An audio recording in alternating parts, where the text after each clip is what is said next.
തിരുവമ്പാടിയിൽ പകർച്ചവ്യാധികൾക്കെതിരെ ജനകീയ കൺവെൻഷൻ നടത്തി. ഗ്രാമപഞ്ചായത്തിന്റെയും കുടുംബാരോഗ്യ കേന്ദ്രത്തിന്റെയും ആഭിമുഖ്യത്തിലാണ് പരിപാടി നടന്നത്. കൺവെൻഷൻ ഗ്രാമപഞ്ചായത്ത് പ്രസിഡന്റ് ജിതിൻ പല്ലാട്ട് ഉദ്ഘാടനം ചെയ്തു.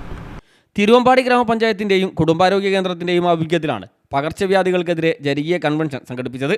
മലയോര മേഖലയിൽ ഷിഗല്ല, ഡെങ്കിപ്പനി, മഞ്ഞപ്പിത്തം എന്നിവ റിപ്പോർട്ട് ചെയ്ത പ്രത്യേക സാഹചര്യത്തിലാണ് പരിപാടി നടന്നത്. തിരുവമ്പാടി ഫെറോന ചർച്ച് പാരിഷ് ഹാളിൽ നടന്ന കൺവെൻഷൻ ഗ്രാമപഞ്ചായത്ത് പ്രസിഡന്റ് ജിതിൻ പല്ലാട്ട് ഉദ്ഘാടനം ചെയ്തു. വൈസ് പ്രസിഡന്റ് PR അജിത അധ്യക്ഷയായി. കുടുംബാരോഗ്യ കേന്ദ്രം മെഡിക്കൽ ഓഫീസർ ഡോക്ടർ KV പ്രിയ പകർച്ചവ്യാധികളും പ്രതിരോധ മാർഗ്ഗങ്ങളും എന്ന വിഷയത്തിൽ ക്ലാസ് എടുത്തു. ഹെൽത്ത് ഇൻസ്പെക്ടർ M സുനീർ പകർച്ചവ്യാധി പ്രതിരോധ രൂപരേഖ അവതരിപ്പിച്ചു. ചടങ്ങിൽ ഗ്രാമപഞ്ചായത്ത് സ്ഥിരം സമിതി അധ്യക്ഷരായ Bindu Johnson, PA Firoz Khan, ward മെമ്പർമാരായ മറിയാമ്മ ബാബു, KB റിനി, ജനപ്രതിനിധികൾ, ഗ്രാമപഞ്ചായത്ത് junior superintendent CM Reena, Kudumbashree CDS chairperson Ramla Cholakkal, VM Mini, Rathi തുടങ്ങിയവർ സംസാരിച്ചു. കുടുംബശ്രീ അയൽക്കൂട്ടം ഭാരവാഹികൾ, ആശാപ്രവർത്തകർ, അംഗൻവാടി ടീച്ചർമാർ തുടങ്ങിയവർ പങ്കെടുത്തു. News bureau, Thiruvambady.